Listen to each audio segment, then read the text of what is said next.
네, 오늘로 러시아군이 우크라이나를 침공한 지 나흘째입니다. 수도 키예프 부근에서 격렬한 교전이 이어지는 것으로 전해지고 있는데요. 국제사회도 이딴 제재와 무기 지원 등으로 대응에 나서고 있습니다. 우크라이나 전쟁 상황과 주변국들의 움직임, 전문가와 함께 자세히 살펴보겠습니다. 한국국방연구원 두진호 선임연구원 나오셨습니다. 어서 오십시오. 네, 안녕하십니까? 네.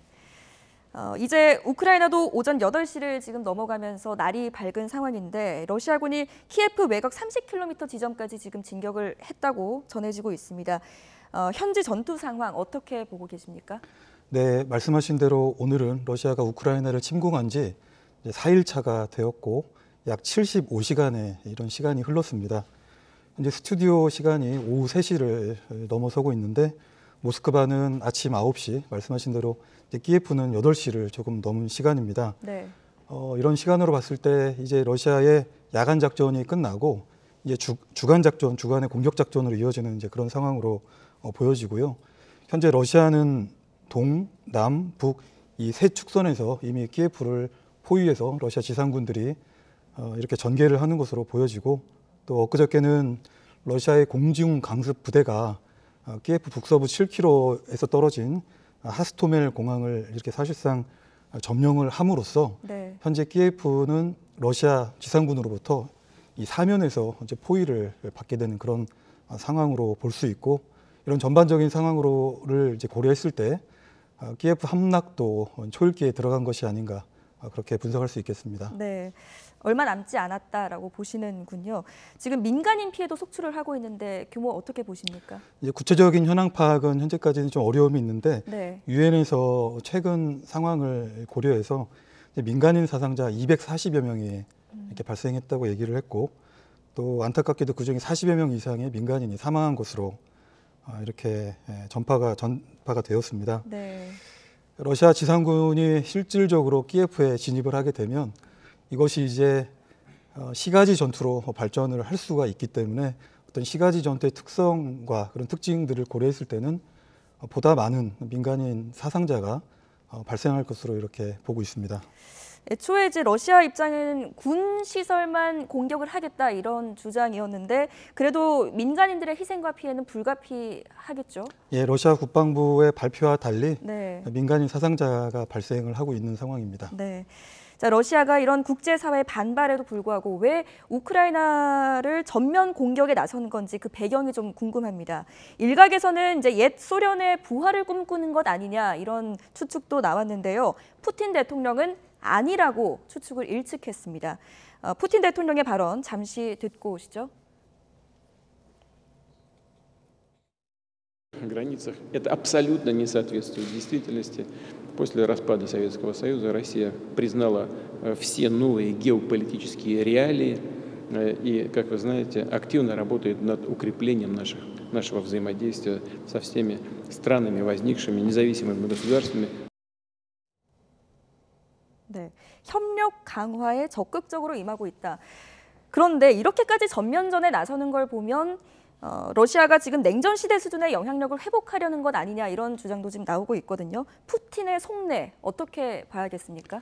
글쎄요, 이번 특수 군사 작전 표면적으로는 돈바스에 있는 자국민 보호를 위해서 불가피한 선택이었다라고 이렇게 얘기를 하고 있는데 네. 사실상 이런 과정에서 푸틴 대통령은 탈나치화라는 과거의 역사를 소환을 했습니다. 즉 나치즘은 우크라이나 집권 세력과 이렇게 동일시하면서 우크라이나 집권 세력이 자국민에 대한 무차별적인 인권 차별이라든지 이런 걸 하고 있기 때문에 이런 것으로부터 자국민을 보호해야 된다는 이런 명분을 삼고 있는데 네. 한편으로 궁극적으로는 나토의 위협을 해소하기 위한 이런 목적이 깔려 있는 것으로 보고 또 중장기적으로는 과거 냉전 시대 30여 년 전 이상의 시간으로 안보 지형을 어떤 현상들을 변경하고자 하는 그런 속내가 있는 것으로 볼 수 있겠습니다. 네. 자, 지금 우크라이나에 대한 나토 국가들의 지금 무기 지원도 이어지고 있는데 이렇게 되면 러시아가 이를 빌미로 다른 나토국 그 회원국으로 전선을 확대할 가능성도 있지 않겠습니까?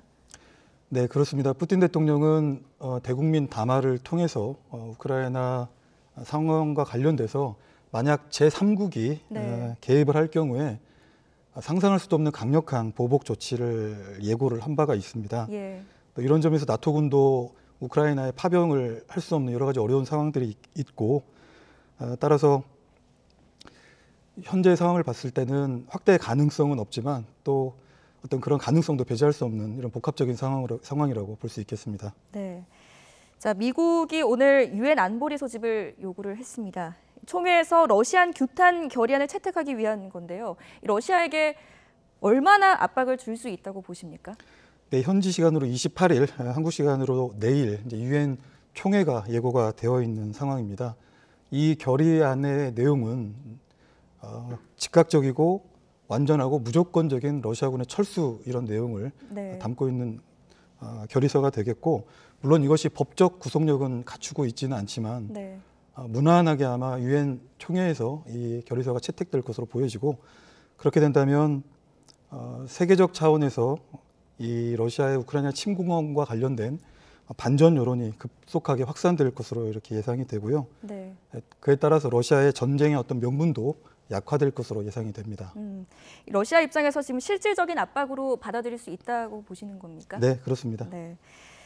자, 러시아에 대한 국제사회의 제재도 이어지고 있습니다. 오늘은 미국과 유럽이 러시아를 국제금융결제망, 즉 스위프트에서 배제하기로 전격 발표를 했는데요. 그 발표 내용을 잠시 들어보고 오겠습니다. 네, 녹취 내용은 준비가 안 된 것 같은데요. 그럼 다음 질문으로 이어서 가겠습니다. 이 스위프트에서 러시아를 퇴출하는 것이 지금까지 언급돼 왔던 제재 중에서 가장 강력하고 실질적인 제재였다 이렇게 언급이 되오지 않았습니까? 이게 러시아에게 어떤 파급을 줄 수 있을까요? 네, 말씀하신 대로 스위프트, 즉 국제은행 간 통신협회에서 이제 러시아를 사실상 퇴출시키는 이런 수순을 밟고 있는데, 네. 미국과 유럽연합이 지금까지 진행했던 제재의 단계로 볼 때는 약간 세 번째 강도 높은 단계로 보는데요. 굉장히 지금 미국과 유럽연합은 속도감 있게 그리고 강도 높게 이런 대러 제재를 진행을 하고 있습니다. 말씀하신 바와 같이 이제 스위프트에서 러시아가 배제가 된다면 결과적으로 러시아의 금융 시스템이 국제 네. 시스템과 완전하게 이제 분리되기 때문에 해외 송금 자체가 차단이 되고, 이런 것들이 러시아 기업과 또 러시아를 상대로 하는 외국 기업 모두에게 글로벌 비즈니스 차원에서 큰 타격을 줄 것으로 예상이 됩니다. 네, 사실 이 제재는 러시아와 교역을 하고 있는 서방 국가들에게도 지금 경제적 타격을 줄 수 있는 제재지 않습니까? 네, 그렇습니다. 네, 그럼에도 불구하고 지금 피해를 감수하고 결정을 한 거죠. 네. 네, 그만큼 사안을 좀 심각하게 보고 있다 이렇게 해석을 하면 되겠습니까? 네, 왜냐하면 러시아가 물리력을 동원해서 우크라이나를 침공을 했기 때문에 네. 최대의 압박, 가능한 모든 수단을 동원해서 러시아에 대한 경제 제재를 취하고 있는 것으로 볼 수 있겠습니다. 네. 앞서 미국과 유럽은 푸틴 대통령 개인을 겨냥한 또 제재를 이어가기도 했는데요. 러시아도 보복 조치를 하겠다 이렇게 공언을 했고요. 양측이 이렇게 경제 제재 수위를 높일 경우에는 이게 세계 경제에도 영향을 미치지 않겠습니까? 네, 굉장히 복잡하고 어려운 상황으로 이렇게 치닫고 있는 것 같습니다. 네. 먼저 러시아가 우크라이나를 침공한 이후부터 이제 국제 유가와 천연 가스가 매일 그 가격이 고공행진을 벌이고 있고, 또 러시아와 우크라이나는 반도체 필수 원자재인 네온과 크립톤이 생산되는 원산지로 알려져 있는데, 이런 전반적인 에너지 공급망의 차질이 불가피해졌고, 그만큼 글로벌 차원에서 경제 불확실성이 보다 심화될 것으로 예상이 됩니다. 네. 자, 우리 정부도 지금 국제사회 제재에 동참하기로 결정을 했는데 구체적인 제재 수위를 지금 검토를 하고 있는 중이라고 밝혔습니다. 어떤 분야에 어떤 수준까지 우리가 제재를 동참을 할 수가 있을까요? 네, 어제 한미 외교장관 전화회담이 있었고, 어떤 수출 통제를 포함한 다양한 제재 방안에 대해서 논의했다라고 이렇게 언론에 보도가 되었는데, 네. 말씀하신 대로 우리 정부는 러시아가 우크라이나를 침공한 이후에 대러 제재 동참을 시행을 했는데, 현재까지 구체적으로 어떤 분야에서 어느 강도로 대러 제재에 동참할지 여부 입장은 아직 나오지 않은 상황입니다. 그만큼 사안이 엄중하고 매우 민감하고 복잡한 상황으로 보여지는데, 네. 그와 관련된 부분은 좀 더 정부 입장을 기다려보는 것이 좋겠습니다. 네. 자, 또 이런 미국과 러시아 간 대결 구도가 한반도를 비롯해서 이 동북아 정세도 영향을 미칠 수밖에 없을 텐데 북한은 지금 당장 어제 이런 입장을 내놨습니다. 러시아를 옹호하고 미국을 비난하는 첫 반응을 내놨는데 이런 반응 어떻게 우리가 해석하면 될까요? 네, 북한은 베이징 올림픽 전에 올해만 해도 벌써 7번의 탄도미사일을 발사를 했고 네. 또 베이징 올림픽 기간에는 별도의 어떤 그런 위협을 조장하지 않고 있다가 오늘 아침에 동해상으로 탄도미사일을 이렇게 발사를 했는데요. 어쨌든 북한은 중국을 배려하는 그런 입장을 이렇게 보여왔고 네. 또 어제는 북한이 드디어 우크라이나 상황 관련된 입장을 내놨는데 우크라이나가 나토에 가입하기 위한 그런 절차가 결국은 이제 전쟁을 불러일으켰다고 하는 이런 취지의 입장을 내놓고 러시아를 옹호하는 입장을 보였습니다. 현재 이런 상황들을 전반적으로 보면 북중러 연대가 강화되고 있는 모습을 볼 수가 있고 또 저희 한국국방연구원에서도 올해 정준연이라는 이런 것들에 좀 주목을 하고 있는데요. 정준연은 5년 그리고 10년 이렇게 네. 해가 이제 꺾어지는 그런 순기를 의미를 하는데 올해 4월 15일이 태양절 110주년이 되고 또 4월 11일은 김정은 국무위원장이 당비서로 추대된 지 10주년이 되는 그런 날입니다. 여러 가지 북한의 이러한 일정들을 봤을 때 네. 북한이 이런 우크라이나 어떤 상황들을 이용해서 전략적으로 어떤 위협을 조성할 수 있는 가능성이 매우 크다고 보여집니다. 네. 오늘 북한의 무력 시위가 우크라이나 사태와도 좀 깊은 연관이 있어 보이는데요. 어제 한미 외교장관이 전화 통화를 해서 한 목소리로 지금 이 사태를 규탄하고 나섰습니다. 자칫 북핵 같은 한반도 문제 해결에 악영향을 미치지 않을까 이 부분도 좀 우려가 되거든요. 어떻게 보십니까? 네, 현재 상황은 어떤 형태로든 한러 관계에서의 그 조정이 불가피하고 또 한반도 평화 프로세스의 동력도 약화될 것으로 이렇게 예상이 됩니다. 또 이런 상황은 한미 동맹과 또 한러 관계가 상충되는 그런 매우 복잡하고 이렇게 어려운 시기라고 판단이 되는데 여러 가지 이런 복합적 안보 상황에서 어찌되었든 우리 정부는 한반도 상황의 안정적 이런 관리를 위한 범정부적 노력을 집중할 필요가 있다고 생각됩니다. 네, 정전 협상에 대해서도 좀 얘기를 나눠보겠습니다. 정전 협상을 한 차례 지금 시도를 한 것으로 알려지고 있는데 장소나 조건 문제로 결렬이 됐습니다. 어떤 차이를 보이고 있는 걸까요?